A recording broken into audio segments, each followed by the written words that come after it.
Hello, this is Joshua for Frost Dragon Designs, and today I'd like to talk to you about my Forget-Me-Not Cat Heart Enamel Pin. This pin is part of my monthly Cute Cat Pin subscription club. Every month, members of the club get a new cute cat pin sent directly to them through the mail.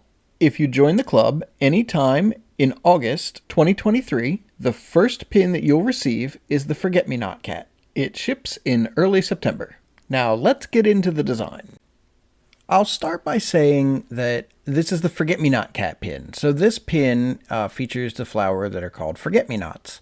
This flower has kind of become a symbol for people who are dealing with memory-related illnesses like dementia or Alzheimer's, or the family and friends of people who are going through that. Now, you can just wear this as a nice fun pin that you enjoy. It's pretty. I purposefully made it a size so that it can be worn on a lapel and it's not going to be overly heavy or just too big to be worn. This is a good size to wear. But as you may have guessed, part of the reason why I wanted to do this design to begin with is because I have a family member who has dementia. And I just kind of wanted something that was beautiful and as well as kind of subtle. My thought is, if you're not in the same type of situation, you would just see this pin and say, oh, it's a cat with some flowers and butterflies. That's very pretty. And you'd move on with your day. But if you're currently dealing with a family member or other loved one who has one of these memory disorders, you might be aware of the Forget-Me-Not flowers. And I don't know, maybe you'll have a conversation with somebody. I don't know. This is kind of just one of those things where like I felt compelled to create this design and I don't really understand why or for what specific purpose or how other people might use it. People might just enjoy it for what it is. And that is a beautiful pin with little blue flowers and a kitty cat and some butterflies. What's interesting about the flowers is I didn't realize how small they were, though. I had seen photographs of them a number of times, and I was like, oh, these kind of remind me of morning glory flowers, the way that they are formed. And I just didn't realize how tiny they were until I was actually working on this pin, and I went to check something in some photos, and I saw another plant in one of the photos that I knew how big it was, and I was just like, oh, wait. I think I have the scale of these flowers compared to the cat all wrong. So I had to shrink the flowers down, which was a concern because, tiny cells for tiny petals is just kind of one of those, a no-no when you're creating enamel pins. You don't want to have a ton of tiny cells that then have to be filled with enamel.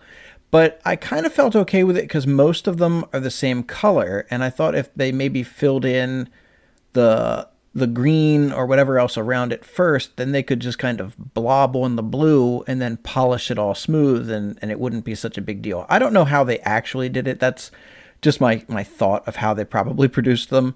But the finished pins look beautiful despite them being so many tiny little cells for those flower petals.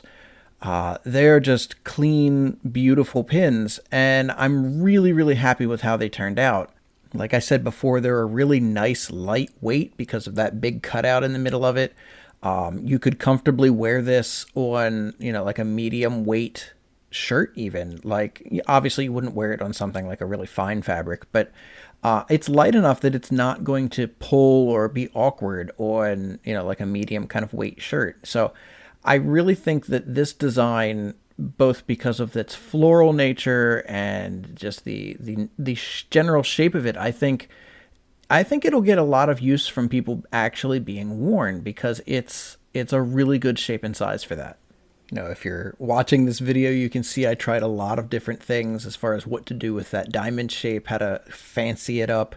But in the end, I went back to something clean and simple because, the design itself, I didn't feel needed anything else to really elevate it. I felt like it was pretty elevated to begin with. And I honestly think this is one of my cleaner looking designs. I originally was only going to have the one butterfly on this, but I felt the need to add the second butterfly up near the top just so I'd have enough metal for them to add a pin back on that section. I didn't want both pins on the back of it to be at the midpoint or lower. I wanted one of them to be above that just to help with the balance for it being worn. And the only way to get enough metal at the top was to either beef up that diamond shape or to put the butterfly there. And I think the butterfly was a more elegant solution. I appreciate you taking some time to watch this video this week. I know that in the beginning it's kind of a heavy topic with this one. Next month, I promise we are back to a super cute, happy pin design. Hope you enjoyed watching me make this pin design. I hope you enjoyed the pin itself. If you like kind of the behind the scenes stuff, seeing how they're designed, hearing my thoughts about it, please go ahead, like and subscribe. I have at least one video out every week, sometimes two, and I would love to have you back for the next one. Thank you so much, and have a great rest of your day.